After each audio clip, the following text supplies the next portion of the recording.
মৰিয়া থাকিমে মই ভাত খাব নেপালে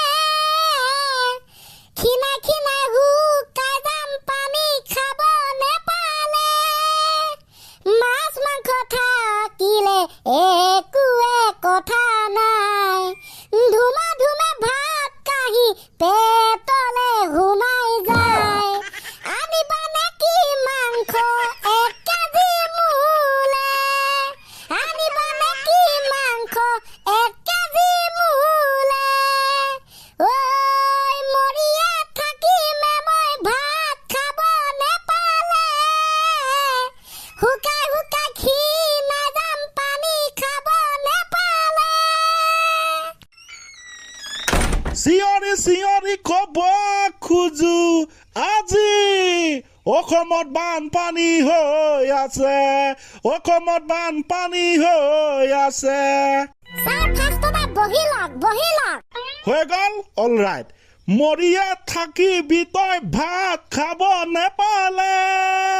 এই বোপাই তই নালাগে চবেই মৰিব ভাত খাব নেপালে reality of the boom boom খেতেক এতিয়া আহো বানপানীৰ মাজলে হয় নাই কোৱাটোতো হয় বোলো ইলেকশ্যনৰ আগত মোদী আহিব বোলো ইলেকশ্যনৰ আগত চাহ আহিব কব ইলেকশ্যনৰ ভাষণ অসমৰ আমুক সমস্যা আমি সমাধান কৰিম অসমৰ বানপানী সমস্যা আমি সমাধান কৰিম অসমখনক আমি ইমানেই উন্নতি কৰিম আমাক ভোট দিয়ক বুম বুম বাম বাম চুক্কালি মুক্কালি ফুহা কেৱল মোদী চাহক গালি পাৰিলেও নহব আমি বেলেগ বহুত চৰকাৰ আহিল অতীতৰ পৰা আজিলৈকে চবেই সেই একেই অৱস্থা অসমৰ বানপানী সমস্যাক সমাধান কৰা কিন্তু আজিলৈকে কোনোবাই অসমৰ বানপানী সমস্যাটোক ৰাষ্ট্ৰীয় সমস্যা হিচাপে স্বীকৃতি প্ৰদান কৰিলে নে নকৰিলে বানপানীৰ সমস্যা সমাধান হয়তো অসমত নাই কিন্তু বানপানীৰ সময়ত বানপানীৰ প্ৰভাৱত হোৱা ক্ষয় ক্ষতি আৰ্থ সাহায্য কেন্দ্ৰীয় চৰকাৰে প্ৰদান কৰিছেনে সেয়া অসম চৰকাৰেই গ্ৰহণ কৰি আছে ভোট হলে কিন্তু অসমৰ প্ৰত্যেকজন মানুহৰ পৰাই বিচাৰিব উপায় নাই এতিয়া ইফালে আকৌ জিঅ' এয়াৰটেল ৰিচাৰ্জৰ দাম বাঢ়িলে 50 টকা 60 টকা এইটো যে বাঢ়িছে 299 টকাটো 355 টকা এনেকে যে মোবাইলৰ ৰিচাৰ্জৰ দামটো যোৱা 3 জুলাই তাৰিখৰ পৰা বাঢ়িল এতিয়া ছাৰ ভাবিছে নেকি যে আপুনি মোবাইল আগৰ নিচিনা চলাব পাৰিব বুলি ৰাতিয়ে বোলো নেট পেকটো খতম হৈ গ'ল কৰিব লাগে নহয় ৰিচাৰ্জ এটি এয়াৰটেলৰ 19 টকাটো হ'ল 22 টকা সেইটো বাৰু একো নাই 299 টকাটো হ'ল 355 টকা এই যে 50 টকা বাঢ়ি গৈছে 50 টকাটো কাৰোবাৰ বাবে ধেমালি বুলি ভাবিছে নেকি এইটো তো ছাৰ ধেমালি কথা কেতিয়াও হ'ব নোৱাৰে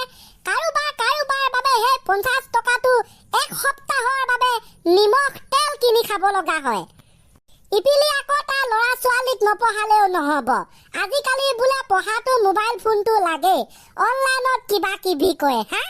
ইটো কৰিব লাগে সিটো কৰিব লাগে মাহেকত ৰিচাৰ্জটো কৰিবই লাগে এনেকে বাৰু দাম বাঢ়ি গৈ থাকিলে কেনেকে হ'ব ছাৰ হয় নাই তহঁতি পিছে ঠিক কথা কৈছ দেই হয়তো নিশ্চয় চৰকাৰে GST বঢ়াই দিছে টেক্স বঢ়াই দিলে তো সিম কোম্পানী মালিকে ৰিচাৰ্জটো বঢ়াই দিবই সেইবাবে এতিয়া উৰাই ঘূৰাই নচাহে কথা বোলো আকৌ এবাৰ ঢেং টেং টেং টেং সময়ত ভাবিব গাইছ নহলে টপকি মৰব লাগব ছানি তই কিন্তু বৰ বেলেগ ধৰণৰ কথা কৈ দিলি দেই ইপিলি আকৌ কাকো গালি পাইও লাভ নাই বেয়াকে কৈ লাভ নাই হয় নাই তই যোন চৰকাৰে নাহক কিয় ৰাইজ মৰিবই লাগব টপকি এইটো চিটুৱেশ্যনত ধনীবিলাক গৈ ধনী হৈ থাকিব দুখীয়াবিলাক তললৈ আহি দুখীয়া হৈয়ে থাকিব একদম ছাৰ ঐ ৰাতি আহে এন্ধাৰ লগতে লৈ তোমাক বিচাৰো জোনাকী বুলি যৌৱনৰে নিজান পদূলিত তোমাক বিচাৰো লগৰী বুলি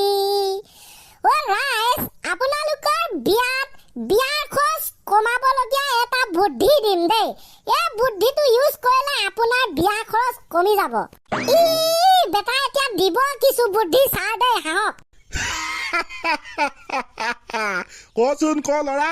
আপোনাৰ বিয়াখন ধুমধামেৰে হওক, ন' প্ৰব্লেম।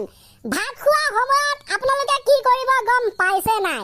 1 ঘণ্টাৰ বাবে ব্ৰেক দি দিব, যাও স্কুলত দিয়া নিচিনা, আৰু ঘোষণা কৰি দিব আপোনালোকক 1 ঘণ্টাৰ বাবে ব্ৰেক দিয়া হৈছে, ঘৰত গৈ ভাত চাত খাই আহকে, তাৰপিছত আকৌ বিয়ালৈ আহিব, প্ৰেজেণ্ট দি থৈ যাব, নহ'লে প্ৰেজেণ্ট আগতীয়াকে দি থৈ যাওক, ঠিক আছে? এনেকে ঘোষণা কৰাৰ লগে লগে আপোনাৰ খোৱা বোৱা খৰচটো কমি নগ'ল নে? ঐ ল'ৰা তই যিটো বুদ্ধি দিছ ঠিক আছে, কোনোবাই বাৰু এইটো বুদ্ধি ইউজ কৰিলে, তো মই ক'লো নহয় এনেকুৱা বেয়া হে মানুহবিলাকে হাও দিব। তহঁতৰ মানে তহঁতি আৰু পাছৰ জনমটো টপকি মৰিব লাগিব, এনেকুৱা বেয়া জীয়া হাও লাগিব ক'লো নহয় মই। নোহোৱা পিছে নহয়, তেন যদি ছাৰ বেলেগ এটা আইডিয়া দিওঁ নি? নেলাগে অ' পিতাই তই বেলেগ আইডিয়া দিবলৈ, ঐ ভাত চাত তই দিবই লাগিব না বিয়াত, ভাতৰ অবিহনে ভাত কওঁতে মানে একদম মানে খাঙেই লাগিছে। যি ছাগলী মাংস দিয়ে সেইটো অবিহনে জানো বিয়া এখন কমপ্লিট হ'ব? ৰাম কৃষ্ণ গোসাঁই প্ৰভু হৰি এইকেইটাই মানে পালেগে একেবাৰে মাছ মাংসৰ ৰভাতলিত। ঐ ৰ তহঁতৰ বাবে এটা বিগ ব্ৰেকিং নিউজ আছে। কৈ যাওক ছাৰ। গোটেই সোপা স্কুলেই দেখোন গৰম বন্ধ ল'লে, জুলাই মাহটো এতিয়া শেষেই হ'বগে। 6-7 তাৰিখ হৈ গ'ল আজি। তহঁতক কি গৰম বন্ধ নেলাগে? স্কুল আহি আছ যে।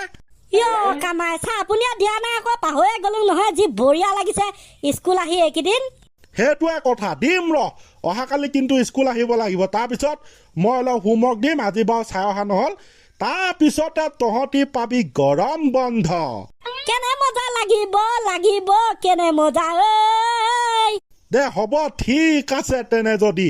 আৰম্ভণি গীত হৈ যাওক, আজি ক্লজিং জয় জয় শংকৰ তহঁতৰ ডাইলগ মাৰি দিলো খেটেক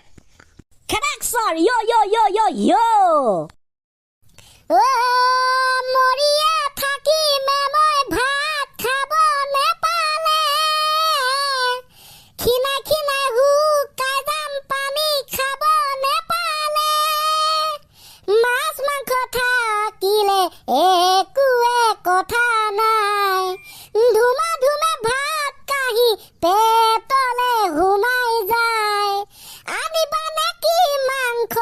1 কেজি মোলে, আনিবা নেকি মাংস 1 কেজি মোলে, ঐ মৰিয়া থাকি মই ভাত খাব নেপালে, শুকাই